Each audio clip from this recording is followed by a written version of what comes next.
आयुर्वेदिक जून पेट सफा हर रोग दफा।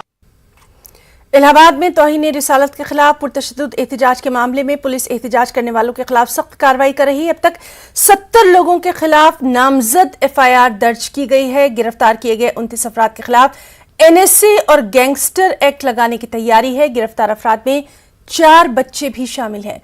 तमाम लोगों को नैनी सेंट्रल जेल भेज दिया गया है। कल 68 अफराद को जेल भेजा जा चुका है। कलीदी मुलजिम जावेद मोहम्मद का घर मुनहदिम करने के लिए नोटिस भी चस्पा कर दिया गया है। आज जावेद मोहम्मद का घर गिराया जा सकता है। मजीद तफसीलात के लिए सीधे रुख करेंगे इलाहाबाद में मौजूद हमारे साथी मुश्ताक आमिर का। मुश्ताक, आपसे जानना चाहेंगे, लगातार इस अहम मामले में कार्रवाई की जा रही है, आज क्या कुछ तफसीलात हैं?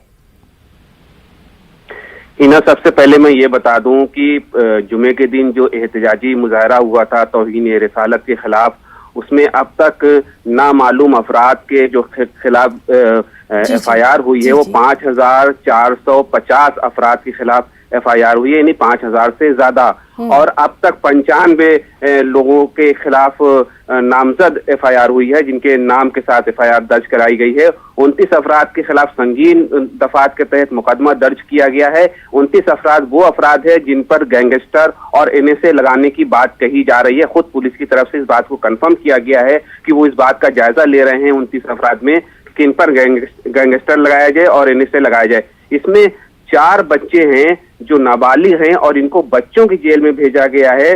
पुलिस का ये कहना है कि ये बच्चे पथराव कर रहे थे पुलिस पर और इस वजह से फुटेज में इनकी शक्लें आई हैं, इनकी तस्वीरें आई हैं, इसलिए 4 बच्चों को गिरफ्तार करके इनको जेल भेजा गया है। और अब तक 64 अफराद को नैनी सेंट्रल जेल भेजा जा चुका है, जिन पर मुख्तलिफ धाराएं लगाई गई हैं, दफात लगाई गई हैं।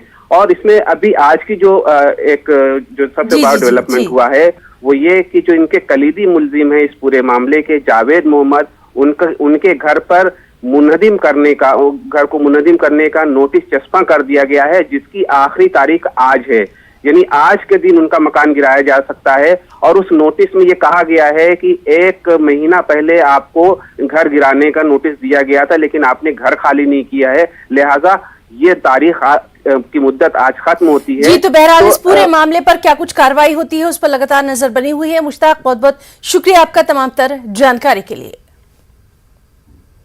और दिल्ली की जामे मस्जिद के बाहर